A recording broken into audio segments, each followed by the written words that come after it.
ब्राह्मणत्व की प्राप्ति।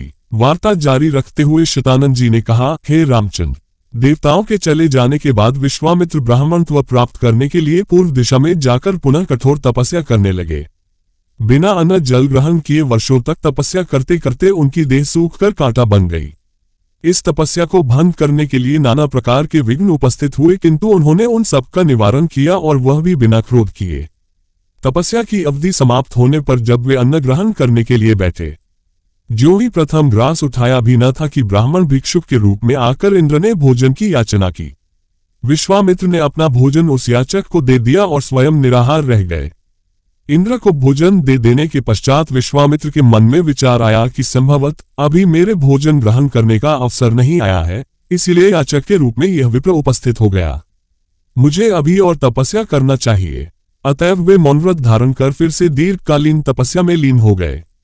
इस बार उन्होंने प्राणायाम से श्वास रोककर महादारुण तप किया।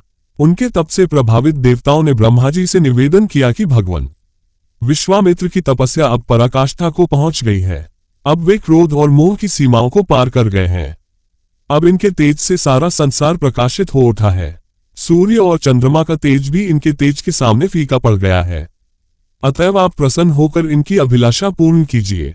देवताओं के इन वचनों को सुनकर ब्रह्मा जी उनसे देवताओं को साथ लेकर विश्वामित्र जी के पास पहुंचे और बोले कि हे विश्वामित्र, निस्संदेह तुम्हारी तपस्या प्रशंसनीय है। हम तुमसे अत्यंत प्रसन्न हैं और तुम्हें ब्राह्मण श्रेष्ठ की उपाधि प्रदान करते हैं। तुम संसार में महान यश के भागी बनोगे। ब्रह्मा जी से यह वरदान पाकर विश्वामित्र ने कहा कि हे भगवान, जब आपने मुझे यह वरदान दिया है तो मुझे ओंकार, षट्कार तथा चारों वेदों का ज्ञान भी प्रदान करें। प्रभु, अपनी तपस्या को मैं तभी सफल समझूंगा जब वशिष्ठ जी मुझे ब्राह्मण और ब्रह्मर्षि स्वीकार करेंगे। विश्वामित्र की बात सुनकर समस्त देवताओं ने वशिष्ठ जी के पास जाकर उन्हें सारा वृतांत सुनाया। उनकी तपस्या की कथा सुनकर वशिष्ठ जी स्वयं विश्वामित्र के पास पहुंचे और उन्हें अपने हृदय से लगाकर बोले कि विश्वामित्र जी, आप वास्तव में ब्रह्मर्षि हैं। मैं आज से आपको ब्राह्मण स्वीकार करता हूं। हे रघुनंदन, इतनी कठोर तपस्याओं एवं भारी संघर्ष के पश्चात विश्वामित्र जी ने यह महान पद प्राप्त किया है। ये बड़े विद्वान, धर्मात्मा, तेजस्वी एवं तपस्वी हैं। राजा जनक भी शतानंद द्वारा वर्णित विश्वामित्र जी की कथा सुन रहे थे। वे बोले, हे कौशिक, मैं आपको और इन राजकुमारों को मिथिला में पाकर कृतार्थ हो गया हूं। अब अधिक समय व्यतीत हो चला है। भगवान भास्कर अस्ताचल की ओर जा रहे हैं। संध्या उपासना का समय हो गया है, इसलिए मुझे आज्ञा दीजिए। प्रातःकाल पुनः आपके दर्शन के लिए आऊंगा। इस प्रकार मुनि से आज्ञा ले राजा जनक अपने मंत्रियों सहित विदा हुए। विश्वामित्र जी भी दोनों राजकुमारों के साथ अपने निश्चित स्थान के लिए चल पड़े। पिनाक की कथा। दूसरे दिन प्रातःकाल राजा जनक से महर्षि विश्वामित्र ने कहा, हे राजन, दशरथ के इन दोनों कुमारों की इच्छा पिनाक नामक धनुष को देखने की है। अतः आप इनकी इच्छा पूर्ण करने की व्यवस्था कर कीजिए। राजा जनक के कुछ कहने से पूर्व ही राम ने कहा, हे नरश्रेष्ठ, पहले आप हमें पिनाक का वृतांत सुनाइए। हमने सुना है कि पिनाक शंकर जी का प्रिय धनुष है। शिव जी के पास से यह आपके पास कैसे आया? इस पर मिथिलापति जनक बोले, हे राम, एक बार प्रजापति दक्ष ने एक बड़ा विशाल यज्ञ किया। दक्ष जी शंकर जी के श्वासुर थे। अपने जामाता से अप्रसन्न के कारण उन्होंने उस यज्ञ में न तो शिव जी को आमंत्रित किया और न ही अपनी पुत्री सती को। पति के समझाने बुझाने की परवाह न करके सती अपने पिता के यहाँ यज्ञ में पहुंच गईं। वहां सती का बहुत अपमान हुआ।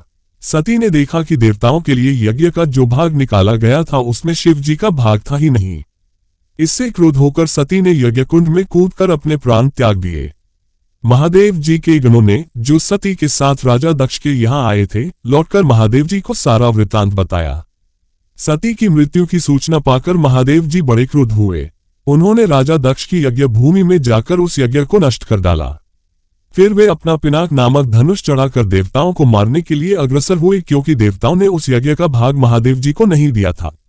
महादेव जी का ये रौद्र रूप देखकर सारे देवता बहुत भयभीत हुए। देवताओं ने अनुनय विनय करके महादेव जी का क्रोध शांत कराया। क्रोध शांत होने पर महादेव जी ने पिनाक को देवताओं को दे दिया और कैलाश पर्वत पर लौट गए। देवताओं ने उस धनुष को हमारे पूर्व पुरुष देवरात को दे दिया। तभी से वह धनुष हमारे यहाँ रखा है। हमारे पूर्वजों का स्मृति चिन्ह होने के कारण हम इस धनुष की देखभाल सम्मान के साथ करते आ रहे हैं। इसी बीच एक बार हमारे राज्य में अनावृष्टि के कारण सूखा पड़ गया, जिससे प्रजाजनों को भयंकर कष्ट का सामना करना पड़ा। उस कष्ट से मुक्ति पाने के लिए मैंने एक बहुत बड़ा यज्ञ किया। पुरोहितों के आदेशानुसार मैंने अपने हाथों से खेतों में हल चलाया। हल से भूमि खोदते खोदते भगवान की इच्छा से मुझे एक परम रूपवती कन्या प्राप्त हुई। उसे मैं अपने राजमहल में ले आया और उसका नाम सीता रखकर अपनी पुत्री के समान उसका लालन पालन करने लगा। जब सीता किशोरावस्था को प्राप्त हुई तो दूर दूर तक उसके सौंदर्य एवं गुणों की ख्याति फैलने लगी। देश देशांतर के राजकुमार उसके साथ विवाह करने के लिए लालायित होने लगे। मैं अद्भुत पराक्रमी योद्धा के साथ ही सीता का विवाह करना चाहता था, अतः मैंने ये प्रतिज्ञा कर ली कि शिव जी के धनुष पिनाक पर प्रत्यंचा चढ़ा देने वाला वीर राजकुमार ही सीता का पति होगा। मेरी प्रतिज्ञा की सूचना पाकर सहस्त्रों राजकुमार और राजा महाराजा समय समय पर अपने बल की परीक्षा करने के लिए यहाँ आए, किंतु पिनाक पर प्रत्यंचा चढ़ाना तो दूर, वे उससे तिल भर खिसका भी न सके। जब वे अपने उद्देश्य में इस प्रकार निराश हो गए तो वे सब मिलकर मेरे राज्य में उत्पात मचाने लगे। मेरे प्रदेश को चारों ओर से घेर लिया और निरीह प्रजाजनों को लूटकर आतंक फैलाने लगे। मैं अपनी सेना को लेकर उनके साथ निरंतर युद्ध करता रहा। वे अनेक राजा थे, उनके पास सेना भी बहुत अधिक थी, इसलिए इस संघर्ष में मेरी बहुत सी सेना नष्ट हो गई। इस पर मैंने भगवान को सहारा मानकर उनकी तपस्या की। मेरी तपस्या से प्रसन्न होकर भगवान ने मुझे देवताओं की चतुरंगिनी सेना प्रदान की। उस सेना ने आताई राजाओं के साथ भयंकर युद्ध किया और सभी उपद्रवी राजकुमारों को भगाया। उनके भाग जाने के बाद मैंने सोचा कि एक विशाल यज्ञ करके इस अवसर पर ही अपनी प्रतिज्ञा पूरी करूं और सीता का विवाह कर निश्चिंत हो जाऊं। इसीलिए मैंने इस महान यज्ञ का आयोजन किया है। अब जो कोई भी महादेव जी के इस धनुष की प्रत्यंचा चढ़ा देगा, उसी वीर पुरुष के साथ मैं अपनी अनुपम गुणवती पुत्री सीता का विवाह करके निश्चिंत हो जाऊंगा। धनुष यज्ञ। मिथिला नरेश के वहां से विदा हो जाने पर ऋषि विश्वामित्र राम और लक्ष्मण को लेकर यज्ञ मंडप में गए। यज्ञ मंडप को अत्यंत सुरुचि के साथ सजाया गया था। उस भव्य मंडप को देखकर लगता था मानो वह देवराज इंद्र का दरबार हो। देश देशांतर के राजा महाराजाओं के बैठने की अति सुंदर व्यवस्था की गई थी।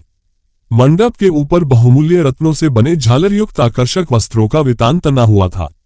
वितान के चारों ओर फहरते हुए पताके मिथिलापति की कीर्ति को प्रदर्शित कर रहे थे। बीच बीच में रत्नजटित स्तंभ बनाए गए थे। वेदपाठी ब्राह्मण एवं तपस्वी शांति पाठ कर रहे थे। देदीप्यमान वस्त्राभूषणों को धारण किए राजकुमार अपने अपने आसनों पर विराजमान थे। ऐसा लग रहा था मानो सैकड़ों इंद्र अपने वैभव और सौंदर्य का प्रदर्शन करने के लिए महाराज जनक की यज्ञ भूमि में एकत्रित हुए हों। इस सौंदर्य का अवलोकन करने के लिए जनकपुर की लावण्यमयी रमणियां अपने घरों के झरोखों से झांक रही थी।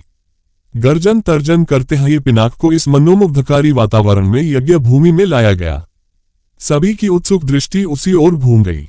सहस्त्रों व्यक्ति उस धनुष को एक विशाल गाड़ी में धीरे धीरे खींच रहे थे।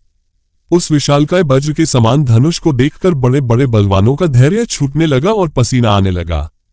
पिनाक को यथास्थान पर स्थापित कर दिया गया। राजा जनक के ज्येष्ठ पुत्र सीता एवं उनकी सहेलियों को साथ लेकर धनुष के पास आए और बोले, हे संपूर्ण संसार के राजाओं और राजकुमारों, महाराज जनक ने प्रतिज्ञा की है कि जो कोई भी महादेव जी के इस पिनाक नामक धनुष की प्रत्यंचा को चढ़ाएगा, उसके साथ मिथिलापति महाराज जनक अपनी राजकुमारी सीता का विवाह कर देंगे। राजा जनक की इस प्रतिज्ञा को सुनकर राजा और राजकुमार बारी बारी से उस धनुष पर प्रत्यंचा चढ़ाने के लिए आए, किंतु भरपूर प्रयास करके भी उस पर प्रत्यंचा चढ़ाना तो दूर, उससे हिला भी न सके। अंत में वे लज्जित हो सिर झुकाकर तथा श्रीहीन होकर इस प्रकार अपने अपने आसनों पर लौट गए जैसे कि नागराज अपनी मणि गंवाकर लौट आते हैं। इस प्रकार एक एक करके सब राजाओं और राजकुमारों को विफल मनोरथ होकर लौटता देख महाराज जनक को बहुत दुख हुआ। उन्होंने बड़ी निराशा के साथ मनभेदी स्वर में कहा, संपूर्ण संसार के विख्यात शक्तिशाली योद्धा यहाँ विद्यमान हैं, किंतु बड़े दुख की बात है कि उनमें से कोई भी पिनाक पर प्रत्यंचा नहीं चढ़ा सका। उनकी इस असफलता को देखकर ऐसा प्रतीत होता है कि पृथ्वी शूरवीर क्षत्रियों से खाली हो गई है। यदि मुझे पहले से ज्ञात होता कि अब इस संसार में वास्तव में कोई क्षत्रिय योद्धा नहीं रहा है, तो मैं न तो धनुष यज्ञ का अनुष्ठान करता और न ऐसी प्रतिज्ञा करता। लगता है कि मेरी पुत्री सीता आयु पर्यंत कुंवारी रहेगी। परमात्मा ने उसके भाग्य में विवाह लिखा ही नहीं है। महाराज जनक की यह बात सुनकर उन सभी राजाओं और राजकुमारों ने, जो अपनी असफलता से पहले ही लज्जित हो रहे थे, शुद्ध मन से दृष्टि नीचे झुका लिया। राजा जनक के द्वारा की गई इस भर्त्सना का उनके पास कोई उत्तर न था। परंतु अयोध्या के छोटे राजकुमार लक्ष्मण को मिथिलापति द्वारा समस्त क्षत्रियों पर लगाया गया लांछन सहन नहीं हुआ। कुपित होकर उन्होंने अपनी भरिकुटी चढ़ा ली और तीखे शब्दों में बोले, हे मिथिला के स्वामी राजा जनक, आपके ये शब्द सर्वथा अनुचित और सूर्यकुल तथा रघुवंश का अपमान करने वाले हैं। आश्चर्य है कि आपने ऐसे अपमानजनक शब्द कहने का साहस कैसे किया। जहां प्रतापी सूर्यकुल का साधारण व्यक्ति विद्यमान हो वहां भी कोई इस प्रकार तिरस्कार भरे शब्द कहने से पूर्व अनेक बार उस पर विचार करता है, फिर यहाँ तो सूर्यकुल के मणि श्री रामचंद्र साक्षात विराजमान हैं। आप शिव के इस पुराने पिनाक की इतनी गरिमा सिद्ध करना चाहते हैं। मैं बिना किसी अभिमान के कह सकता हूं कि इस पुराने धनुष की तो बात ही क्या है। यदि मैं चाहूं तो अपनी भुजाओं के बल से इस धनुष के स्वामी महादेव सहित संपूर्ण सुमेरु पर्वत को हिलाकर रख दूं। इस विशाल पृथ्वी को अभी इसी समय रसातल में पहुंचा दूं। ऐसा कहते हुए लक्ष्मण के नेत्र क्रोध से लाल हो गए, उनकी भुजाएं फड़कने लगी और उनका संपूर्ण शरीर क्रोध की ज्वाला के कारण थर-थर कांपने लगा। राम द्वारा धनुष भंग। लक्ष्मण को अत्यंत क्रोध एवं आवेश में देखकर राम ने संकेत से उन्हें अपने स्थान पर बैठ जाने का निर्देश दिया और गुरु विश्वामित्र की ओर देखने लगे, मानो पूछ रहे हो कि वर्तमान परिस्थिति में मुझे क्या करना चाहिए। विश्वामित्र ने कहा, वत्स, लक्ष्मण ने सूर्यकुल की जिस मर्यादा एवं गौरव वर्णन किया है वह सत्य है। अब तुम धनुष पर प्रत्यंचा चढ़ाकर लक्ष्मण के वचन को सिद्ध करके दिखाओ। गुरु की आज्ञा पाकर रामचंद्र मंद गति से पग बढ़ाते हुए शिव जी के धनुष के पास पहुंचे। राम को धनुष की ओर जाते देख सीता और उनकी सखियां तथा जनकपुरी के समस्त दर्शकगण अत्यंत प्रसन्न हुए, किंतु उनकी प्रसन्नता को संशय ने घेर लिया। वे सोचने लगे कि जब विश्वविख्यात शक्तिशाली राजा और राजकुमार इस शिव जी के धनुष को हिला नहीं सके तो राम जैसे सुकुमार किशोर पिनाक की प्रत्यंचा चढ़ाने में कैसे सफल हो सकेंगे। सीता भी मन ही मन परमात्मा से प्रार्थना करने लगी कि हे सर्वशक्तिमान, इन्हें इनके उद्देश्य में सफलता प्रदान करने की दया कीजिए। मेरा हृदय भी इनकी ओर आकर्षित हो गया है, अतः इसकी लाज भी आपको ही रखनी है। हे प्रभु, आप अपनी अद्भुत शक्ति से इस धनुष को इतना हल्का कर दीजिए कि यह सरलता से उनके द्वारा उठाया जा सके। धनुष के पास पहुंचकर राम ने धनुष को बीच से पकड़कर सरलता के साथ उठा लिया और खेल ही खेल में उस पर प्रत्यंचा चढ़ा दी। प्रत्यंचा चढ़ाकर ज्यों ही उन्होंने धनुष की डोर पकड़कर कान तक खींची त्यों ही वह धनुष भयंकर शोर मचाता हुआ तड़तड़ाकर टूट गया। उस नाद से अधिकांश दर्शक मूर्छित होकर भूमि पर गिर पड़े। सिर्फ विश्वामित्र, राजा जनक, राम, लक्ष्मण आदि कुछ ही ऐसे लोग थे जिन पर इस भयंकर स्थिति का कोई प्रभाव नहीं पड़ा। कुछ काल पश्चात जब सबकी मूर्छा दूर हुई तो वे राम की सराहना करने लगे। धनुष भंग हो जाने पर राजा जनक ने विश्वामित्र से कहा, मुनिवर, मेरी प्रतिज्ञा पूर्ण हुई, इसलिए अब मैं सीता का विवाह रामचंद्र के साथ करना चाहता हूं। मुझे अपने मंत्रियों और पुरोहित को विवाह का संदेश लेकर महाराजा दशरथ के पास अयोध्या भेजने की आज्ञा दें। विश्वामित्र प्रसन्न होकर बोले, राजन, आपके ऐसा ही करना ही उचित है। अपने मंत्रियों को ये भी आदेश दे दे कि वे राजा दशरथ को संदेश दे दे कि दोनों राजकुमार कुशलपूर्वक यहाँ पहुंच गए हैं। विश्वामित्र के वचनों से संतुष्ट होकर मिथिलापति जनक ने सीता को बुलवाया। वे अपनी सखियों के साथ हाथ में वरमाला लिए मंथर गति से लजाती हुई वहां आए जहां धनुष को तोड़ने के पश्चात श्री रामचंद्र खड़े थे। सखियों ने मंगल गान प्रारंभ किया और लज्जा, संकोच एवं हर्ष के भावों से परिपूर्ण सीता जी ने धीरे से श्री राम के गले में वरमाला डाल दी। अयोध्या में तैयारियां। मिथिलापुरी से अयोध्या तक का मार्ग 3 दिनों में तय करके महाराज जनक के मंत्री राजा दशरथ के दरबार में पहुंचे। रत्नजटित सिंहासन पर विराजमान महाराज दशरथ का सादर अभिवादन करने के पश्चात मिथिला के मंत्री ने कहा, हे राजन, मिथिला नरेश ने आपका कुशल समाचार पूछा है और महर्षि विश्वामित्र की आज्ञा से उन्होंने आपके पास ये संदेश भेजा है कि समस्त संसार को ज्ञात है कि मिथिला के राजा जनक की पुत्री सीता अत्यंत रूपवती, लावण्यमयी एवं समस्त सद्गुणों से संपन्न है। राजा जनक ने अपने यहाँ एक यज्ञ किया था। उसमें उन्होंने ये प्रतिज्ञा की थी कि जो कोई भी भगवान शंकर के विख्यात धनुष पिनाक पर प्रत्यंचा चढ़ा देगा उसके साथ वे राजकुमारी सीता का विवाह कर देंगे। उस यज्ञ में महामुनि विश्वामित्र, राम और लक्ष्मण दोनों राजकुमारों के साथ जनकपुरी पधारे। राम ने धनुष पर प्रत्यंचा ही नहीं चढ़ा दी बल्कि उस धनुष के 2 टुकड़े भी कर दिए। इस प्रकार उन्होंने अपने अद्वितीय पराक्रम से सीता को प्राप्त कर लिया है।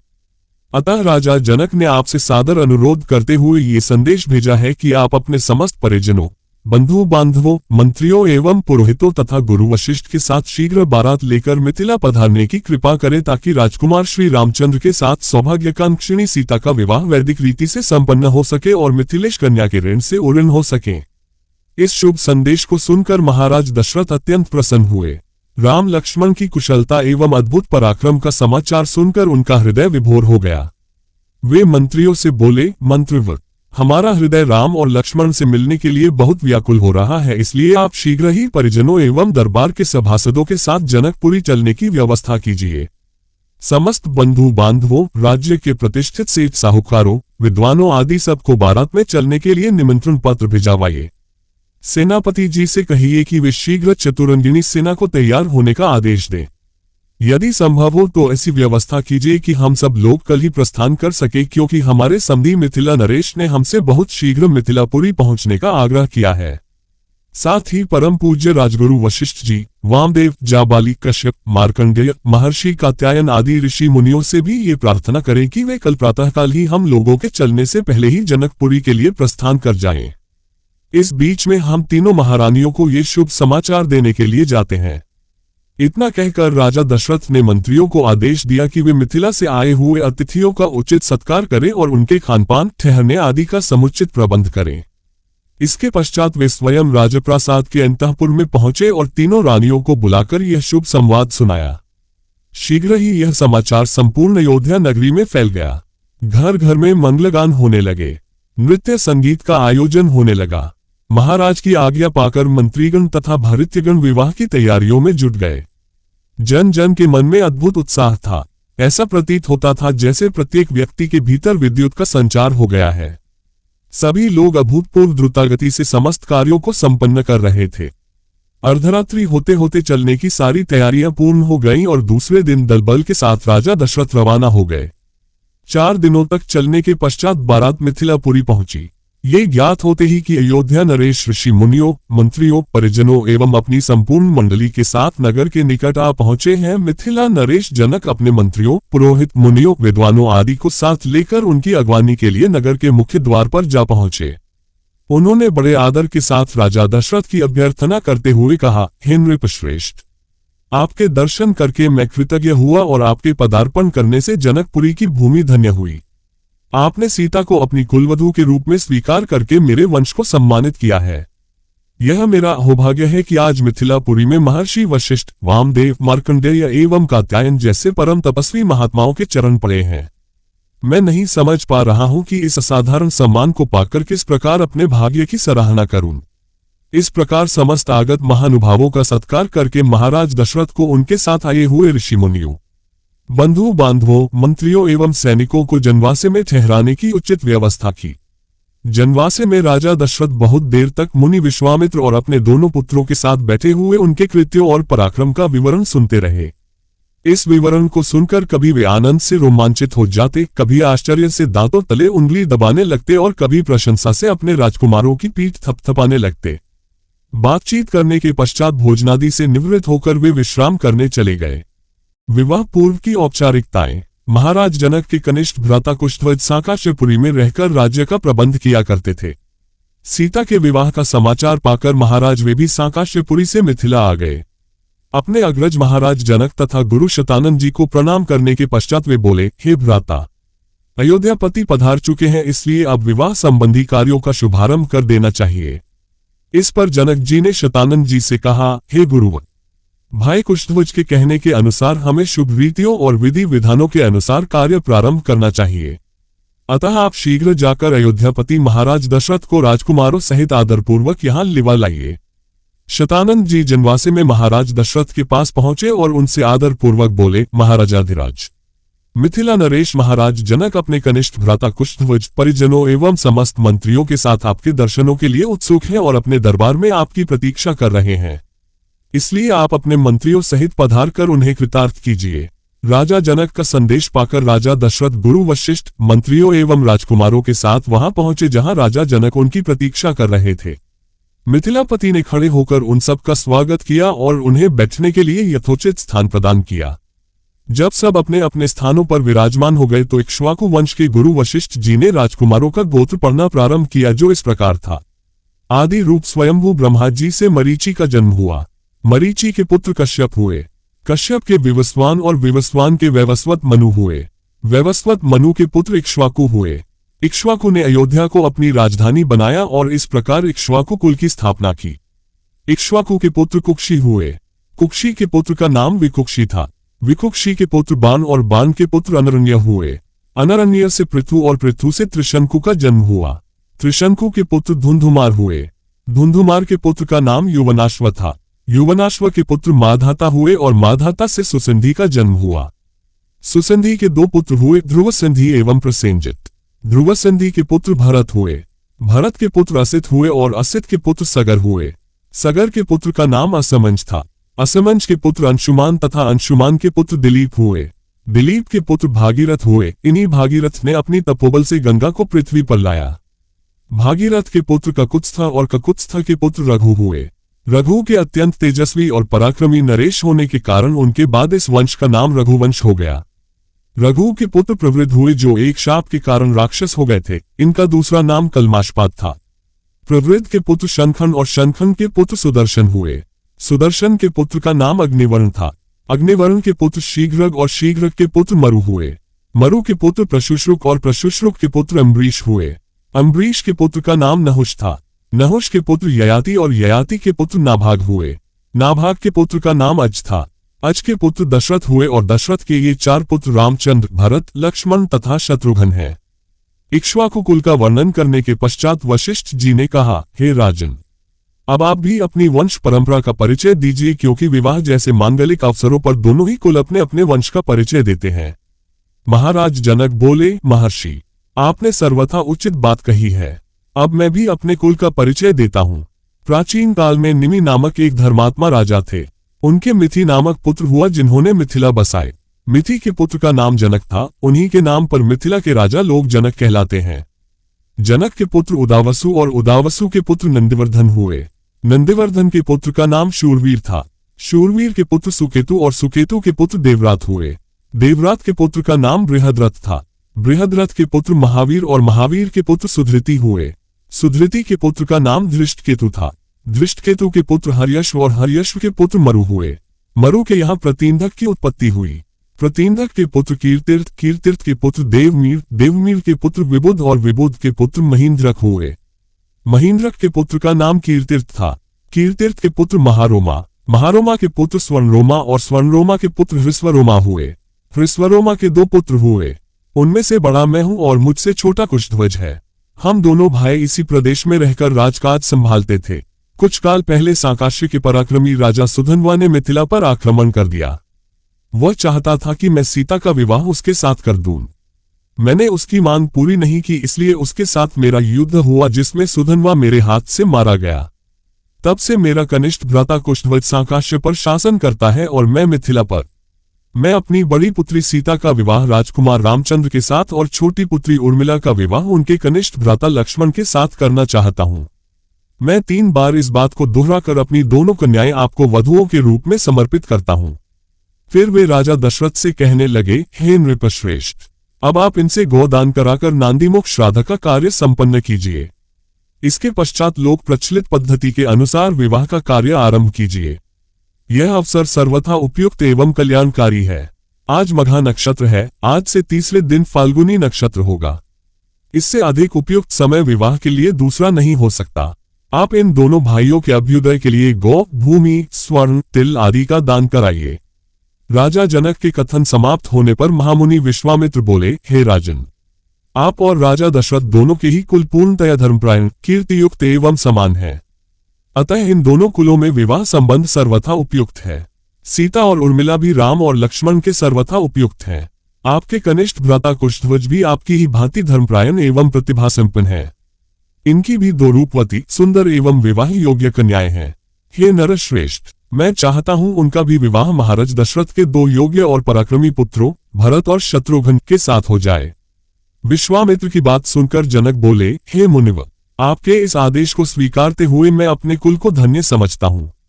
आप भरत और शत्रुघ्न को आज्ञा दीजिए कि वे कुशध्वज की दोनों कन्याओं मांडवी एवं श्रुतकीर्ति को अपनी अपनी पत्नी के रूप में स्वीकार करें। इसके बाद मिथिला नरेश से अनुमति लेकर राजा दशरथ वशिष्ठ जी और विश्वामित्र जी के साथ जनवासे में लौट गए। दूसरे दिन चारों राजकुमारों ने याचकों को 1-1 लाख स्वर्ण मंडित सींगों वाली गोयदान दी और भी बहुत सारा धन, आभूषण, रत्न आदि ब्राह्मणों को दान दिए।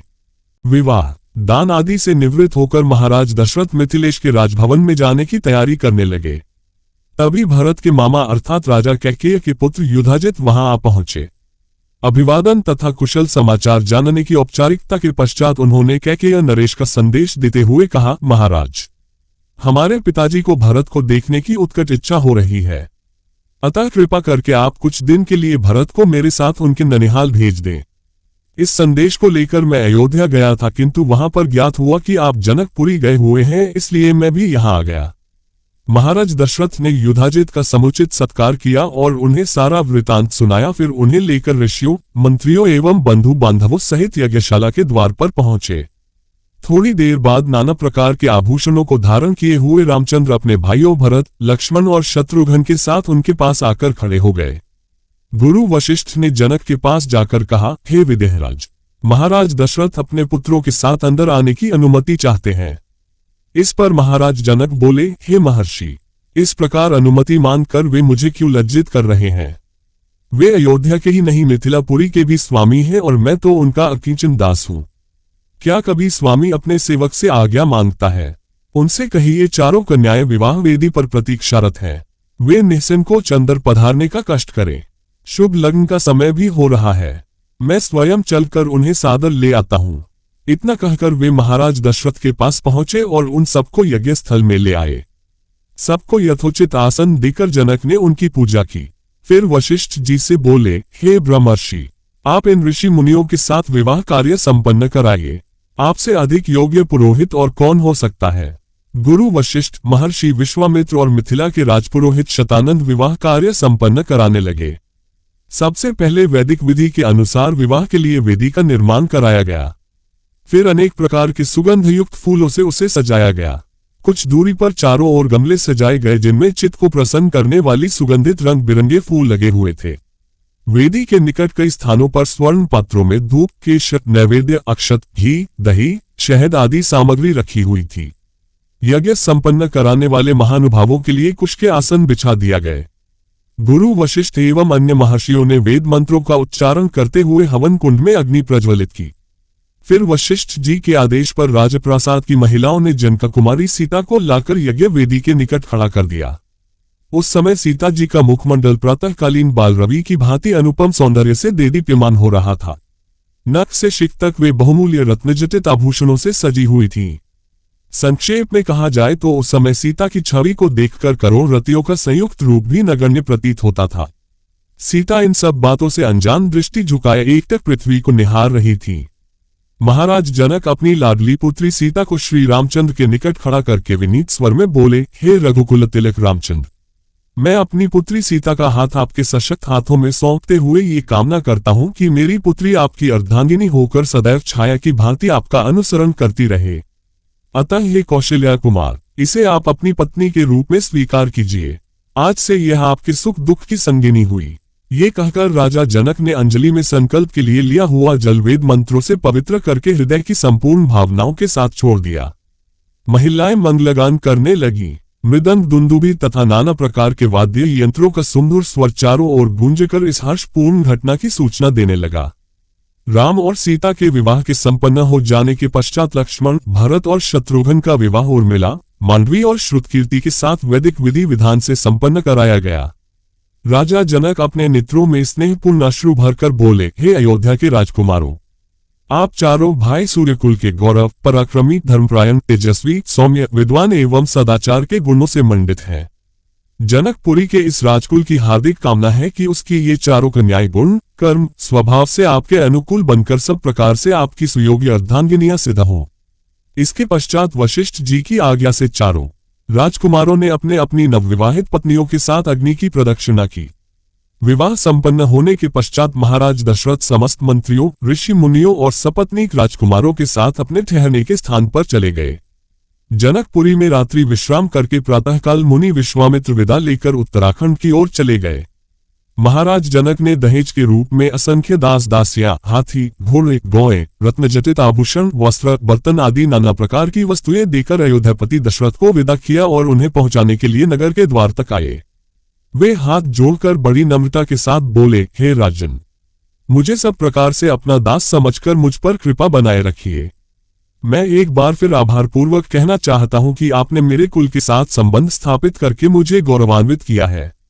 मेरी कन्याएं आपकी आज्ञाकारिणी एवं दोनों कुलों का गौरव बढ़ाने वाली हों, यही मेरी मनोकामना है। फिर उन्होंने तथा कुशध्वज ने अश्रुपूर्ण नेत्रों से चारों कन्याओं को आशीर्वाद देते हुए विदा किया।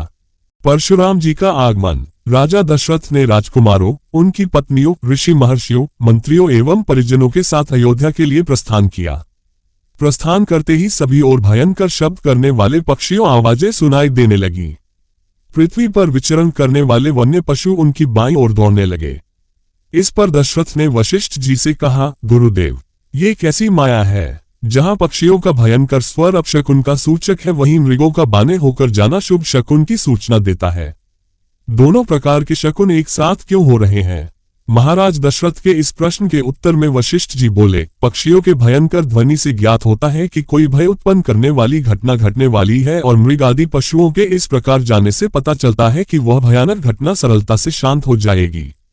इसलिए आप किसी प्रकार की चिंता न करें। ये वार्तालाप अभी चल ही रहा था कि बड़े जोरों की आंधी आए, परिणाम स्वरूप वृक्ष पृथ्वी पर गिरने लगे। तभी राजा दशरथ को भृगुकुल के ऋषि परशुराम दृष्टिगत हुए। उनकी वेशभूषा बड़ी भयंकर थी। बड़ी बड़ी जटाएं उनके तेजस्वी मुख पर बिखरी हुई थी, नेत्रों में क्रोध की लालिमा थी। कंधे पर कठोर फरसा और हाथों में धनुष बाण थे। ऋषियों ने आगे बढ़कर उनका स्वागत किया और इस स्वागत को स्वीकार करने के उपरांत वे श्री रामचंद्र से बोले, दशरथ नंदन राम, हमें ज्ञात हुआ है कि तुम बड़े पराक्रमी हो और तुमने शिव जी के धनुष को भंग कर दिया है और इस प्रकार तुमने अपूर्व ख्याति प्राप्त की है। मैं तुम्हारे लिए एक और अच्छा धनुष लाया हूं। ये धनुष साधारण नहीं है, बल्कि जमदग्नि कुमार परशुराम का है। इस पर बाण चढ़ाकर तुम अपने शौर्य का परिचय दो। तुम्हारे बल और शौर्य को देखने के पश्चात मैं तुमसे द्वंद्व युद्ध करूंगा। परशुराम की बात सुनकर राजा दशरथ विनीत स्वर में बोले, भगवान, आप विद्वत स्वाध्यायी ब्राह्मण हैं। क्षत्रियों का विनाश करके आप बहुत पहले ही अपने क्रोध को शांत कर चुके हैं। आपने इंद्र के समक्ष प्रतिज्ञा करके अस्त्र शस्त्र का परित्याग भी कर दिया है। इसलिए हे ऋषिराज, आप इन बालकों को अभय दान दीजिए। यदि आपके हाथों राम मारा गया तो हम में से कोई भी उसके वियोग में जीवित नहीं रह सकेगा। परशुराम जी ने दशरथ की बात पर कुछ भी ध्यान नहीं दिया। वे राम से बोले, राम, संसार में केवल दो ही धनुष सर्वश्रेष्ठ माने जाते हैं। सारा संसार उनका सम्मान करता है। विश्वकर्मा ने उन दोनों को स्वयं अपने हाथों से बनाया था। उनमें से एक भगवान शिव के पास था और उसी से भगवान शिव ने त्रिपुरासुर का वध किया था। तुमने उसी धनुष को तोड़ डाला है। दूसरा दिव्य धनुष मेरे हाथ में है।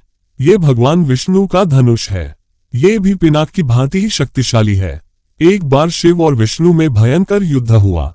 विष्णु को देवताओं ने श्रेष्ठ मानकर शांत किया। शांत होने पर विष्णु ने भृगुवंशी ऋचिक मुनि को धरोहर के रूप में वह धनुष दे दिया। अपने पूर्व पुरुषों से यह धनुष मुझे प्राप्त हुआ है। अब तुम एक क्षत्रिय के नाते इस धनुष को लेकर इस पर बाण चढ़ाओ और सफल होने पर मेरे साथ द्वंद्व युद्ध करो। इस प्रकार से परशुराम के द्वारा बार बार ललकारे जाने पर रामचंद्र बोले, हे भार्गव, मैं ब्राह्मण समझकर आपका सम्मान कर रहा हूं और आपके समक्ष कुछ विशेष बोल नहीं रहा हूं, किंतु आप मेरी इस विनयशीलता को पराक्रमहीनता एवं कायरता समझ रहे हैं और मेरा तिरस्कार कर रहे हैं। लाइए, धनुष बाण मुझे दीजिए। ये कहकर उन्होंने झपटकर परशुराम के हाथ से धनुष बाण ले लिए और धनुष पर बाण चढ़ाकर बोले, हे भृगुनंदन, ब्राह्मण होने के कारण आप मेरे पूज्य हैं, इसीलिए इस बाण को मैं आप पर नहीं छोड़ सकता। परंतु धनुष पर चढ़ने के बाद ये बाण कभी निष्फल नहीं जाता। इसका कहीं न कहीं उपयोग करना अनिवार्य हो जाता है। इसलिए मैं इस बाण को छोड़कर आपकी शीघ्रतापूर्वक सर्वत्र आने जाने की शक्ति को नष्ट किए देता हूं। श्री राम की बात सुनकर शक्तिहीन हो गए परशुराम जी विनयपूर्वक कहने लगे, बाण छोड़ने से पूर्व मेरी एक बात सुन लीजिए। क्षत्रियों को नष्ट करके मैंने ये भूमि कश्यप जी को दान में दी थी। उस समय उन्होंने मुझसे कहा था कि अब तुम्हें पृथ्वी पर नहीं रहना चाहिए क्योंकि तुमने पृथ्वी का दान कर दिया है। तभी से मैं गुरुवर कश्यप जी की आज्ञा का पालन करता हुआ कभी भी रात्रि में पृथ्वी पर वास नहीं करता। अतः हे राम, कृपा करके मेरी गमन शक्ति को नष्ट मत करो। मैं मन के समान गति से महेंद्र पर्वत पर चला जाऊंगा। मुझे ज्ञात है कि इस बाण का प्रयोग निष्फल नहीं जाता, इसलिए आप इस बाण के द्वारा उन अनुपम लोगों को नष्ट कर दे जिन पर मैंने अपनी तपस्या से विजय प्राप्त की है। आपने जिस सरलता से इस धनुष पर बाण चढ़ा दिया है, उससे मुझे विश्वास हो गया है कि आप मधु राक्षस का संहार करने वाले साक्षात विष्णु हैं। राम ने परशुराम की प्रार्थना को स्वीकार किया और उनके द्वारा तपस्या के बल पर अर्जित समस्त पुण्य लोकों को नष्ट कर दिया। इसके पश्चात परशुराम जी तपस्या करने के लिए महेंद्र पर्वत पर चले गए और वहां उपस्थित सभी ऋषि मुनियों सहित राजा दशरथ ने रामचंद्र की भूरी भूरी प्रशंसा की। अयोध्या में आगमन। परशुराम के जाने के पश्चात पत्नियों सहित राजकुमारों, गुरु वशिष्ठ, अन्य ऋषि मुनियों, मंत्रियों तथा परिजनों के साथ महाराज दशरथ अयोध्या की ओर अग्रसर हुए। मंत्रियों ने शीघ्र ही 2 शीघ्रगामी दूतों को सभी के वापस आने की सूचना देने के लिए अयोध्या भेज दिए। दूतों के अयोध्या पहुंचने तथा सूचना देने पर नगर के सभी चौराहों, अट्टालिकाओं, मंदिरों एवं महत्वपूर्ण मार्गों को नाना भांति की रंग बिरंगी ध्वजा पताकों से सजाया गया। राजमार्ग पर बड़े बड़े सुरम्य द्वार बनाए गए और उन्हें तोरणों से सजाया गया। मार्गों में केवड़े और गुलाब आदि का जल छिड़का गया। सुंदर चित्रों, मांगलिक प्रतीकों, वंदनवारों आदि से हाट बाजारों को भी बड़ी सुरुचि के साथ सजाया गया। एक अभूतपूर्व उल्लास छा गया सारी अयोध्या में। अनेक प्रकार के वाद्य बजने लगे। घर घर में मंगलगान होने लगे। ये ज्ञात होने पर कि बारात लौटकर अयोध्या के निकट पहुंच गई है तथा नगर के मुख्य द्वार में प्रवेश करने ही वाली है, सुंदर, सुकुमार, रूपवती, लावण्यमयी कुमारियां अनेक रत्नजटित वस्त्राभूषणों से सुसज्जित होकर आगंतुकों का स्वागत करने के लिए आरतियां लेकर पहुंच गईं। महाराज दशरथ और राजकुमारों के स्वर्णिम फूलों से सुसज्जित सोने के हौदे वाले हाथियों पर बैठकर नगर में प्रविष्ट होने पर चारों ओर उनकी जय जयकार होने लगी। ऊंची ऊंची अट्टालिकाओं पर बैठी हुई सुंदर सौभाग्यवती रमणियां उन पर पुष्प वर्षा करने लगी। अयोध्या की नववधुओं सीता, उर्मिला, मांडवी और श्रुतकीर्ति को देखने के लिए अट्टालिकाओं की खिड़कियां और छज्जे दर्शनोत्सुक युवतियों, कुमारियों से ही नहीं वरन प्रौढ़ाओं एवं वृद्धाओं से भी खचाखच भर गए। सवारी के राजप्रसाद में पहुंचने पर राजा दशरथ की समस्त रानियों ने द्वार पर आकर अपनी वधुओं की अगवानी की। महारानी कौशल्या, कैकेयी एवं सुमित्रा ने आगे बढ़कर बारी बारी से चारों वधुओं को अपने हृदय से लगाया और असंख्य हीरे मोती उन पर न्योछावर करके उपस्थित याचकों में बांट दिए। फिर मंगलाचार के गीत गाती हुई चारों राजकुमारों और उनकी अर्धांगिनियों को राजप्रासाद के अंदर ले आईं। इस अपूर्व आनंद के अवसर पर महाराज दशरथ ने दान आदि के लिए कोष के द्वार खोल दिए और मुक्त हस्त से नगरवासी ब्राह्मणों को भूमि, स्वर्ण, रजत, हीरे, मोती, रत्न, गौएं, वस्त्रादि दान में दिए। राजकुमारों को राजप्रासाद में रहते कुछ दिन आनंद पूर्वक व्यतीत हो जाने पर महाराज दशरथ ने भरत को बुलाकर कहा, वत्स, तुम्हारे मामा युधाजित को आए हुए पर्याप्त समय हो गया है। तुम्हारे नाना नानी तुम्हें देखने के लिए आकुल हो रहे हैं, अतः तुम कुछ दिनों के लिए अपने ननिहाल चले जाओ। पिता के आदेशानुसार भरत और शत्रुघ्न ने अपनी माताओं तथा राम और लक्ष्मण से विदा लेकर अपने मामा युधाजित के साथ कैकेय देश के लिए प्रस्थान किया। राम ने अपने सौम्य स्वभाव, दयालुता और सदाचरण से न केवल अपने प्रासाद के निवासियों का बल्कि समस्त पुर के स्त्री पुरुषों का हृदय जीत लिया था। वे सबकी आंखों के तारे थे और अत्यंत लोकप्रिय हो गए थे। परिवार के सदस्य उनकी विनयशीलता, मंत्रीगण उनकी नीति निपुणता, नगर निवासी उनके शील सौजन्य और सेवकगण उनकी उदारता का बखान करते नहीं थकते थे। इधर सीता के मधुभाषी स्वभाव, सास ससुर की सेवा, पातिव्रत्य धर्म आदि सद्गुणों ने भी सभी लोगों के मन को मोह लिया। नगर निवासी राम और सीता की युगल जोड़ी को देखकर अत्यंत प्रसन्न होते थे। उनके प्रेम और सद्व्यवहार की चर्चा घर घर में की जाती थी। बालकांड समाप्त। अयोध्या कांड। राजतिलक की घोषणा। कैकेय पहुंचकर भरत अपने भाई शत्रुघ्न के साथ आनंद पूर्वक अपने दिन व्यतीत करने लगे। भरत के मामा अश्वपति उनसे उतना ही प्रेम करते थे जितना कि उनके पिता राजा दशरथ। मामा के इस स्नेह के कारण उन्हें यही लगता था मानो वे ननिहाल में न होकर अयोध्या में हो। इतने पर भी उन्हें समय समय पर अपने पिता का स्मरण हो आता था और वे उनके दर्शनों के लिए आतुर हो उठते थे। राजा दशरथ की भी यही दशा थी। यद्यपि राम और लक्ष्मण उनके पास रहते हुए सदैव उनकी सेवा में संलग्न रहते थे, फिर भी वे भरत और शत्रुघ्न से मिलने के लिए अनेक बार व्याकुल हो उठते थे। समय व्यतीत होने के साथ राम के सद्गुणों का निरंतर विस्तार होते जा रहा था। राजकाज से समय निकालकर आध्यात्मिक स्वाध्याय करते थे। वेदों का सांगोपांग अध्ययन करना और सूत्रों के रहस्यों का समझकर उन पर मनन करना उनका स्वभाव बन गया था। दुखियों पर दया और दुष्टों का दमन करने के लिए सदैव तत्पर रहते थे। वे जितने दयालु थे उससे भी कई गुना कठोर वे दुष्टों को दंड देने में थे। वे न केवल मंत्रियों की नीतियुक्त बातें ही सुनते थे बल्कि अपनी ओर से भी उन्हें तर्कसम्मत अकाट्य युक्तियां प्रस्तुत करके परामर्श भी दिया करते थे। अनेक युद्धों में उन्होंने सेनापति का दायित्व संभालकर दूर शत्रुओं को अपने पराक्रम से परास्त किया था। जिस स्थान में भी वे भ्रमण और देशाटन के लिए गए वहां के प्रचलित रीति रिवाजों, सांस्कृतिक धारणाओं का अध्ययन किया, उन्हें समझा और उनको यथोचित सम्मान दिया। उनके क्रियाकलापों ऐसे थे कि लोगों को विश्वास हो गया कि रामचंद्र क्षमा में पृथ्वी के समान, बुद्धि विवेक में बृहस्पति के समान और शक्ति में साक्षात देवताओं के अधिपति इंद्र के समान है। न केवल प्रजा वरन स्वयं राजा दशरथ के मस्तिष्क में यह बात स्थापित हो गई थी कि जब भी राम अयोध्या के सिंहासन को सुशोभित करेंगे, उनका राज्य अपूर्व सुखदायक होगा और वे अपने समय के सर्वाधिक योग्य एवं आदर्श नरेश सिद्ध होंगे। राजा दशरथ अब शीघ्र राम का राज्याभिषेक कर देना चाहते थे। उन्होंने मंत्रियों को बुलाकर कहा, हे मंत्रीगण, अब मैं वृद्ध हो चला हूं और रामचंद्र राज सिंहासन पर बैठने के योग्य हो गए हैं। मेरी प्रबल इच्छा है कि शीघ्र राम का अभिषेक कर दूं। अपने इस विचार पर आप लोगों की सम्मति लेने के लिए ही मैंने आप लोगों को यहाँ पर बुलाया है। कृपया आप सभी अपनी सम्मति दीजिए। राजा दशरथ के इस प्रस्ताव को सभी मंत्रियों ने प्रसन्नतापूर्वक स्वीकार किया। शीघ्र ही राज्य भर में राजतिलक की तिथि की घोषणा कर दी गई और देश देशांतर के राजाओं को इस शुभ उत्सव में सम्मिलित होने के लिए निमंत्रण पत्र भिजवा दिए गए। थोड़े ही दिनों में देश देश के राजा महाराजा, वनवासी, ऋषि मुनि, अनेक प्रदेश के विद्वान तथा दर्शकगण इस अनुपम उत्सव में भाग लेने के लिए अयोध्या में आकर एकत्रित हो गए। आए हुए सभी अतिथियों का यथोचित स्वागत सत्कार हुआ तथा समस्त सुविधाओं के साथ उनके ठहरने की व्यवस्था कर दी गई। निमंत्रण भेजने का कार्य की उतावली में मंत्रीगण मिथिलापुरी और महाराज कैकेय के पास निमंत्रण भेजना ही भूल गए। राजतिलक के केवल 2 दिवस पूर्व ही मंत्रियों को इसका ध्यान आया। वे अत्यंत चिंतित हो गए और डरते डरते अपनी भूल के विषय में महाराज दशरथ को बताया। ये सुनकर महाराज को बहुत दुख हुआ, किंतु अब कर ही क्या सकते थे। सभी अतिथि आ चुके थे, इसलिए राजतिलक की तिथि को टाला भी नहीं जा सकता था। अतएव वे बोले, अब जो हुआ सो हुआ, परंतु बात बड़ी अनुचित हुई है। अस्तु वे लोग घर के ही आदमी हैं, उन्हें बाद में सारी स्थिति समझाकर मना लिया जाएगा। राजतिलक की तैयारी। दूसरे दिन राजा दशरथ के दरबार में सभी देशों के राजा लोग उपस्थित थे। सभी को संबोधित करते हुए दशरथ ने कहा, हे नृपगण, मैं अपनी और अयोध्यावासियों की ओर से आप सभी का हार्दिक स्वागत करता हूं। आपको ज्ञात ही है कि अयोध्या नगरी में अनेक पीढ़ियों से इक्ष्वाकु वंश का शासन चलता आ रहा है।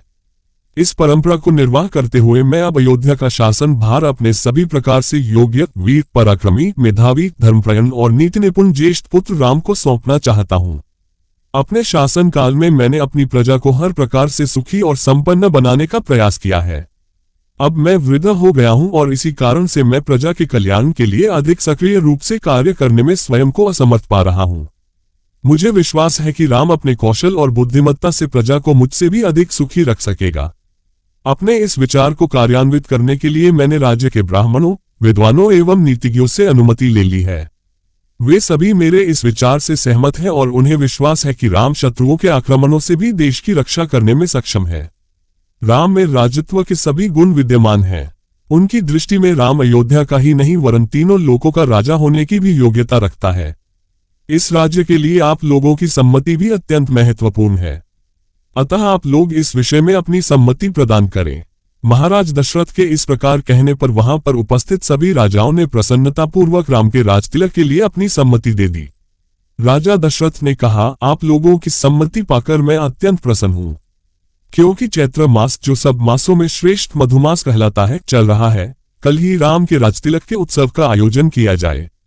मैं मुनिश्रेष्ठ वशिष्ठ जी से प्रार्थना करता हूं कि वे राम के राजतिलक की तैयारी का प्रबंध करें। राजा दशरथ की प्रार्थना को स्वीकार करके राजगुरु वशिष्ठ जी ने संबंधित अधिकारियों को आज्ञा दी कि वे यथाशीघ्र स्वर्ण, रजत, उज्ज्वल माणिक्य, सुगंधित औषधियों, श्वेत सुगंधियुक्त मालाओं, लज्जा, घृत, मधु, उत्तम वस्त्रादि एकत्रित करने का प्रबंध करें। चतुरंगिनी सेना को सुसज्जित रहने का आदेश दें।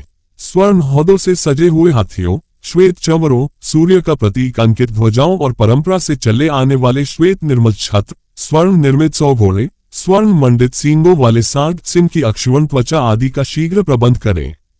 सुसज्जित वेदी का निर्माण करें। इस प्रकार अन्य और जितने भी आवश्यक निर्देश थे उन्होंने संबंधित अधिकारियों को दे दिए। इसके पश्चात राजा दशरथ ने प्रधानमंत्री सुमंत से राम को शीघ्र लिवा लाने के लिए कहा। महाराज की आज्ञा के अनुसार सुमंत रामचंद्र जी को रथ में अपने साथ बिठाकर लिवा लाए। अत्यंत श्रद्धा के साथ राम ने पिता को प्रणाम किया और उपस्थित जनों का यथोचित अभिवादन किया।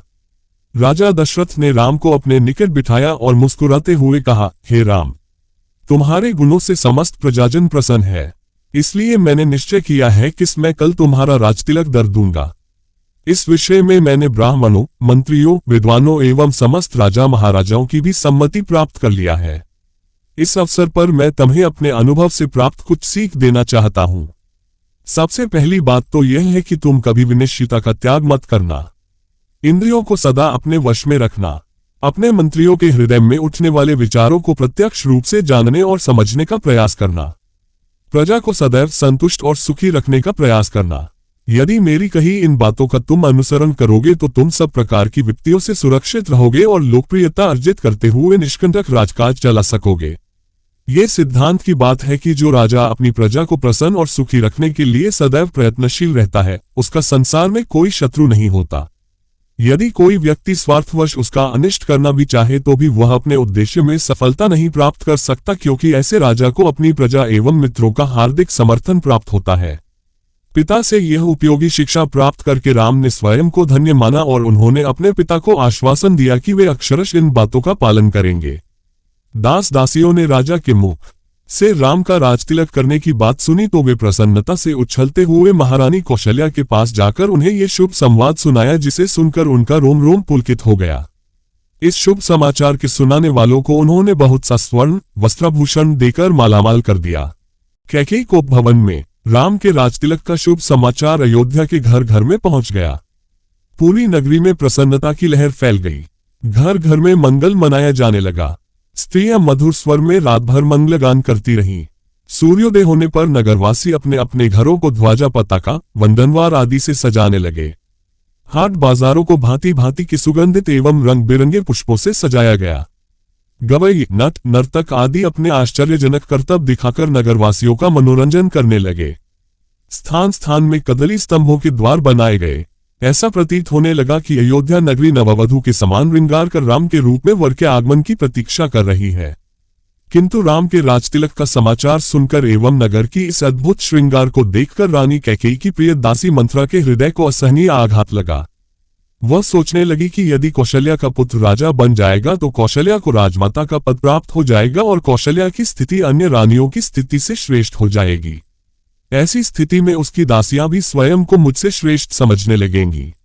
वर्तमान में कैकेयी राजा की सर्वाधिक प्रिय रानी है और इसी कारण से महारानी कैकेयी का ही राजमहल पर शासन चलता है। कैकेयी की दासी होने का श्रेय प्राप्त होने के कारण राजप्रासाद की अन्य दासियां मेरा सम्मान करती हैं। यदि कौशल्या राजमाता बन जाएगी तो मेरा ये स्थान मुझसे छिन जाएगा। मैं ये सब कुछ सहन नहीं कर सकती, अतः इस विषय में अवश्य ही मुझे कुछ करना चाहिए। ऐसा विचार करके मंथरा ने अपने प्रासाद में लेटी हुई कैकेयी के पास जाकर कहा, महारानी, आप सो रही हैं। ये समय क्या सोने का है? क्या आपको पता है कि कल राम का युवराज के रूप में अभिषेक होने वाला है? मंथरा के मुख से राम के राजतिलक का समाचार सुनकर कैकेयी को अत्यंत प्रसन्नता हुई। समाचार सुनाने की खुशी में कैकेयी ने मंथरा को पुरस्कार स्वरूप एक बहुमूल्य आभूषण दिया और कहा, मंथरे, तू अत्यंत प्रिय समाचार लेकर आई है। तू तो जानती ही है कि राम मुझे बहुत प्रिय है। इस समाचार को सुनाने के लिए तू यदि और भी जो कुछ मांगेगी तो मैं वह भी तुझे दूंगी। कैकेयी के वचनों को सुनकर मंथरा अत्यंत क्रोधित हो गई। उसका का तन बदन जल भून गया। पुरस्कार में दिए गए आभूषण को फेंकते हुए वो बोली, महारानी, आप बहुत नासमझ हैं। स्मरण रखिए कि सौत का बेटा शत्रु के जैसा होता है। राम का अभिषेक होने पर कौशल्या को राजमाता का पद मिल जाएगा और आपकी पदवी उसकी दासी के जैसी हो जाएगी। आपका पुत्र भरत भी राम का दास हो जाएगा। भरत के दास हो जाने पर आपकी बहू को भी एक दासी की ही पदवी मिलेगी। ये सुनकर कैकेयी ने कहा, मंथरा, राम महाराज के ज्येष्ठ पुत्र हैं और प्रजा में अत्यंत लोकप्रिय हैं। अपने सद्गुणों के कारण वे सभी भाइयों से श्रेष्ठ भी हैं। राम और भरत भी एक दूसरे को भिन्न नहीं मानते क्योंकि उनके बीच अत्यधिक प्रेम है। राम अपने सभी भाइयों को अपने ही समान समझते हैं, इसलिए राम को राज्य मिलना भरत को राज्य मिलने के जैसा ही है। ये सब सुनकर मंथरा और भी दुखी हो गई। वह बोली, किंतु महारानी, आप यह नहीं समझ रही हैं कि राम के बाद राम के पुत्र को ही अयोध्या का राज सिंहासन प्राप्त होगा तथा भरत को राज परंपरा से अलग होना पड़ जाएगा। ये भी हो सकता है कि राज्य मिल जाने पर राम भरत को राज्य से निर्वासित कर दे या यमलोक ही भेज दे। अपने पुत्र के अनिष्ट की आशंका की बात सुनकर कैकेयी का हृदय विचलित हो उठा। उसने मंथरा से पूछा, ऐसी स्थिति में मुझे क्या करना चाहिए? मंथरा ने उत्तर दिया, आपको स्मरण होगा कि एक बार देवासुर संग्राम के समय महाराज दशरथ आपको साथ लेकर युद्ध में इंद्र की सहायता करने के लिए गए थे। उस युद्ध में असुरों के अस्त्र शस्त्रों से महाराज दशरथ का शरीर जर्जर हो गया था और वे मूर्छित हो गए थे। उस समय सारथी बनकर आपने उनकी रक्षा की थी। आपकी उस सेवा के बदले में उन्होंने आपको दो वरदान प्रदान किया था जिसे कि आपने आज तक नहीं मांगा है। अब आप एक वर्ष से भारत का राज्याभिषेक और दूसरे वर्ष से राम के लिए 14 वर्ष तक का वनवास मांगकर अपना मनोरथ सिद्ध कर लीजिए। शीघ्रातिशीघ्र आप मलिन वस्त्र धारण कर कोप भवन में चले जाइए। महाराज आपको बहुत अधिक चाहते हैं, इसलिए वे अवश्य ही आपको मनाने का प्रयत्न करेंगे और आपके द्वारा मांगने पर उन दोनों वरों को देने के लिए तैयार हो जाएंगे। किंतु स्मरण रखें कि वर मांगने के पूर्व उनसे वचन अवश्य ले ले, जिससे कि वे उन वरदानों को देने के लिए बाध्य हो जाएं। मंथरा के कथन के अनुसार कैकेयी कोप भवन में जाकर लेट गई। कैकेयी द्वारा वरों की प्राप्ति। उल्लासित महाराज दशरथ ने शीघ्रातिशीघ्र राजकार्यों को संपन्न किया और राम के राजतिलक का शुभ समाचार सुनाने के लिए अपनी सबसे प्रिय रानी कैकेयी के प्रासाद में पहुंचे। कैकेयी को अपने महल में न पाकर राजा दशरथ ने उसके विषय में एक दासी से पूछा। दासी से ज्ञात हुआ कि रुष्ट होकर महारानी कैकेयी कोप भवन में गई हैं। महाराज चिंतित हो गए। उन्होंने कोप भवन में जाकर देखा कि उनकी प्राणप्रिया मलिन वस्त्र धारण किए, केश बिखराए, भूमि पर अस्त व्यस्त पड़ी है। उनकी इस अवस्था को देखकर आश्चर्यचकित राजा दशरथ ने कहा, प्राणेश्वरी, मुझसे ऐसा क्या अनिष्ट हुआ है कि क्रुद्ध होकर तुम कोप भवन में आए हो? यदि तुम किसी बात से दुखी हो तो मुझे बताओ, मैं तुम्हारे कष्ट का निवारण अवश्य करूंगा। महाराज के इस प्रकार मनुहार करने पर कैकेयी बोली, प्रणनाथ, मेरी एक अभिलाषा है, किंतु यदि आप उसे पूरी करने की शपथपूर्वक प्रतिज्ञा करेंगे तभी मैं आपको अपनी अभिलाषा के विषय में बताऊंगी। महाराज दशरथ ने मुस्कुराते हुए कहा, केवल इतनी सी बात के लिए तुम कोप भवन में चली आई हो? मुझे बताओ तुम्हारी क्या इच्छा है, मैं तत्काल उसे पूरा करता हूँ। इस पर कैकेयी बोली, महाराज, पहले आप सौगंध लीजिए कि आप मेरी अभिलाषा अवश्य पूरी करेंगे। इस पर महाराजा दशरथ ने कहा, हे प्राणप्रिय, इस संसार में मुझे राम से अधिक प्रिय और कोई नहीं है। मैं राम की ही सौगंध लेकर वचन देता हूं कि तुम्हारी जो भी मनोकामना होगी उसे मैं तत्काल पूरी करूंगा। महाराज सौगंध लेने से आश्वस्त हो जाने पर कैकेयी बोली, आपको स्मरण होगा कि देवासुर संग्राम के समय आपके मूर्छित हो जाने पर मैंने आपकी रक्षा की थी और प्रसन्न होकर आपने मुझे 2 वर देने की प्रतिज्ञा की थी। उन दोनों वरों को मैं आज मांगना चाहती हूँ। पहला वर तो मुझे ये दे कि आप राम के स्थान पर मेरे पुत्र भरत का राजतिलक करें, और दूसरा वर मैं यह मांगती हूँ कि राम को 14 वर्ष के लिए वन जाने की आज्ञा दें। मेरी इच्छा है कि आज ही राम वल्कल पहनकर वनवासियों की भांति वन के लिए प्रस्थान करे। अब आप अपनी प्रतिज्ञा पूरी करें, क्योंकि आप सूर्यवंशी हैं और सूर्यवंश में अपनी प्रतिज्ञा का पालन प्राणों की बलि देकर भी किया जाता है। कैकेयी के इन वचनों को सुनकर राजा दशरथ का हृदय चूर चूर हो गया। उन्हें असह्य पीड़ा हुई और वे मूर्छित होकर गिर पड़े। कुछ काल बाद जब उनकी मूर्छा भंग हुई तो वे क्रोध और वेदना से कांपते हुए बोले, रे कुलघातिनी, न जाने मुझसे ऐसा कौन सा अपराध हुआ है जिसका तूने इतना भयंकर प्रतिशोध लिया है। पतिते, नीच, राम तो तुझ पर कौशल्या से भी अधिक श्रद्धा रखता है, फिर भी तू उसका जीवन नष्ट करने के लिए कटिबद्ध हो गई है। प्रजा को अत्यंत प्रिय राम को बिना किसी अपराध के मैं भला कैसे निर्वासित कर सकता हूँ?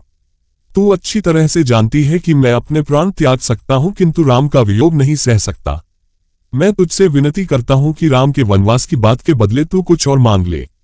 मैं तुझे विश्वास दिलाता हूं कि मैं तेरी मांग अवश्य पूरी करूंगा। महाराज दशरथ के इन दीन वचनों को सुनकर कैकेयी तनिक भी द्रवित नहीं हुई। वह बोली, राजन, ऐसा कहकर आप अपने वचन से हट रहे हैं, यह आपको शोभा नहीं देता। आप सूर्यवंशी हैं, अपनी प्रतिज्ञा पूरी कीजिए। प्रतिज्ञा से हटकर स्वयं को और सूर्यवंश को कलंकित मत कीजिए। आपके द्वारा अपना वचन नहीं निभाए जाने पर मैं तत्काल आपके सम्मुख ही विष पीकर अपने प्राण त्याग दूंगी। यदि ऐसा हुआ तो आप प्रतिज्ञा भंग करने के साथ ही साथ स्त्री हत्या के भी दोषी हो जाएंगे। अतः उचित यही है कि आप अपनी प्रतिज्ञा पूरी करें। राजा दशरथ बारंबार मूर्छित होते रहे और मूर्छा समाप्त होने पर कातर भाव से कैकेयी को मनाने का प्रयत्न करते रहे। इस प्रकार पूरी रात बीत गई। अंबर में उषा की लालिमा फैलने लगी, जिसे देखकर कैकेयी ने उग्र रूप धारण कर लिया और कहा, राजन, आप व्यर्थ ही समय व्यतीत कर रहे हैं। उचित यही है कि आप तत्काल राम को वन जाने की आज्ञा दीजिए और भारत के राजतिलक की घोषणा करवाइए। सूर्योदय हो जाने पर गुरु वशिष्ठ मंत्रियों के साथ राजप्रासाद के द्वार पर पहुंचे और महामंत्री सुमंत को महाराज के पास जाकर अपने आगमन की सूचना देने के लिए कहा। कैकेयी एवं दशरथ के संवाद से अनजान सुमंत ने महाराज के पास जाकर कहा, हे राजाधिराज, रात्रि का समापन हो गया है और गुरु वशिष्ठ का आगमन भी हो चुका है, अतएव आप शय्या त्याग कर गुरु वशिष्ठ के पास चलिए। सुमंत के इन वचनों को सुनकर महाराज दशरथ को पुनः असह्य वेदना का अनुभव हुआ तथा वे फिर से मूर्छित हो गए। उनके इस प्रकार मूर्छित होने पर कुटिल कैकेयी बोली, हे महामंत्री, अपने प्रिय पुत्र के राज्याभिषेक के उल्लास के कारण महाराज रात भर सो नहीं सके हैं। उन्हें अभी अभी ही तंद्रा आई है। महाराज निद्रा से जागते ही राम को कुछ आवश्यक निर्देश देना चाहते हैं। तुम शीघ्र जाकर राम को यहीं बुला लाओ। कैकेयी के आदेशानुसार सुमंत रामचंद्र को उनके महल से बुला लाए। राम का वनवास। राम ने अपने पिता दशरथ एवं माता कैकेयी के चरण स्पर्श किए। राम को देखकर महाराज ने एक दीर्घ श्वास और केवल हे राम कहा, फिर अत्यधिक निराश होने के कारण चुप हो गए। उनके नेत्रों में अश्रु भर आए। विनम्र स्वर में राम ने कैकेयी से पूछा, माता, पिताजी की ऐसी दशा का क्या कारण है? कहीं वे मुझसे अप्रसन्न तो नहीं है? यदि वे मुझसे अप्रसन्न हैं तो मेरा क्षण मात्र भी जीना व्यर्थ है। कैकेयी बोली, वत्स, महाराज तुमसे अप्रसन्न तो हो ही नहीं सकते, किंतु इनके हृदय में एक विचार आया है जो कि तुम्हारे विरुद्ध है, इसीलिए ये तुमसे संकोचवश कह नहीं पा रहे हैं। देवासुर संग्राम के समय इन्होंने मुझे 2 वर देने का वचन दिया था। अवसर पाकर आज मैंने इनसे वे दोनों वर मांग लिए हैं। अब तुम्हारे पिता को अपनी प्रतिज्ञा का निर्वाह करने के लिए तुम्हारी सहायता की आवश्यकता है। यदि तुम प्रतिज्ञा करोगे कि जो कुछ मैं कहूंगी उसका तुम अवश्य पालन करोगे तो मैं तुम्हें उन वरदानों से अवगत करा सकती हूँ। राम बोले, हे माता, पिता की आज्ञा से मैं अपने प्राणों की भी आहुति दे सकता हूँ। मैं आपके चरणों की सौगंध खाकर प्रतिज्ञा करता हूँ कि आपके वचनों का अवश्य पालन करूंगा। राम की प्रतिज्ञा से संतुष्ट होकर कैकेयी ने कहा, वत्स, मैंने पहले वर्ष से भारत के लिए अयोध्या का राज्य और दूसरे से तुम्हारे लिए 14 वर्ष का वनवास मांगा है। अतः अब तुम अपनी प्रतिज्ञा के अनुसार तत्काल वकल धारण करके वन को प्रस्थान करो। तुम्हारे मोह के कारण ही महाराज दुखी हो रहे हैं, इसलिए तुम्हारे वन को प्रस्थान के पश्चात ही भारत का राज्याभिषेक होगा। मुझे पूर्ण विश्वास है कि तुम अपनी प्रतिज्ञा का पालन करके अपने पिता को पापरूपी सागर से अवश्य मुक्ति दिलाओगे। राम ने दुख और शोक से रहित होकर कैकेयी के वचनों को सुना और मधुर मुस्कान के साथ बोले, माता, बस इस छोटी सी बात के लिए ही आप और पिताजी इतने परेशान हैं। मैं तत्काल वन को चला जाता हूँ, यही मेरी सत्य प्रतिज्ञा है। महाराज दशरथ राम और कैकेयी के इस संवाद को सुन रहे थे। इसे सुनकर वे एक बार फिर मूर्छित हो गए। राम ने मूर्छित पिता और कैकेयी के चरणों में मस्तक नवाया और चुपचाप उस प्रकोष्ठ से बाहर चले गए। माता कौशल्या से विदा। अपने पिता एवं माता कैकेयी के प्रकोष्ठ से राम अपनी माता कौशल्या के पास पहुंचे। अनुज लक्ष्मण वहां पर पहले से ही उपस्थित थे। राम ने माता का चरण स्पर्श किया और कहा, हे माता, माता कैकेयी के द्वारा 2 वर मांगने पर पिताजी ने भाई भरत को अयोध्या का राज्य और मुझे 14 वर्ष का वनवास दिया है। अतः मैं वन के लिए प्रस्थान कर रहा हूँ। विदा होने के पूर्व आप मुझे आशीर्वाद दीजिए। राम द्वारा कहे गए इन हृदय विदारक वचनों को सुनकर कौशल्या मूर्छित हो गई। राम ने उनका यथोचित उपचार किया और मूर्छा भंग होने पर वे विलाप करने लगी। उनका विलाप सुनकर लक्ष्मण बोले, माता, भैया राम तो सद्गुरुजनों का सम्मान तथा उनकी आज्ञा का पालन करते हैं। मैं समझ नहीं पा रहा हूं कि मेरे देवता तुल्य भाई को किस अपराध में ये दंड दिया गया है। ऐसा प्रतीत होता है कि वृद्धावस्था ने पिताजी की बुद्धि को भ्रष्ट कर दिया है। उचित यही है कि बड़े भैया उनकी इस अनुचित आज्ञा का पालन न करें और निष्कंटक राज्य करें।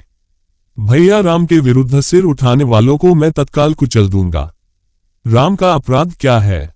उनकी नम्रता और सहनशीलता। मैं प्रतिज्ञा करता हूं कि यदि राम के राजा बनने में भरत या उनके पक्षपाती कंटक बनेंगे तो मैं उन्हें उसी क्षण यमलोक भेज दूंगा। मैं भी उसी प्रकार आपके दुखों को दूर कर दूंगा जिस प्रकार से सूर्य अंधकार को मिटा देता है। लक्ष्मण के शब्दों से माता कौशल्या को ढांढस मिला और उन्होंने कहा, पुत्र राम, तुम्हारे छोटे भाई लक्ष्मण का कथन सत्य है। तुम मुझे इस प्रकार बिलखता छोड़कर वन के लिए प्रस्थान नहीं कर सकते। यदि पिता की आज्ञा का पालन करना तुम्हारा धर्म है तो माता की आज्ञा का पालन करना भी तुम्हारा धर्म ही है। मैं तुम्हें आज्ञा देती हूं कि अयोध्या में रहकर मेरी सेवा करो। इस पर माता को धैर्य बंधाते हुए राम बोले, माता, आप इतनी दुर्बल कैसे हो गईं? ये आज आप कैसे वचन कह रही हैं? आपने ही तो मुझे बचपन से पिता की आज्ञा का पालन करने की शिक्षा दी है। अब क्या मेरी सुख सुविधा के लिए अपनी ही दी हुई शिक्षा को झुठलाएंगी?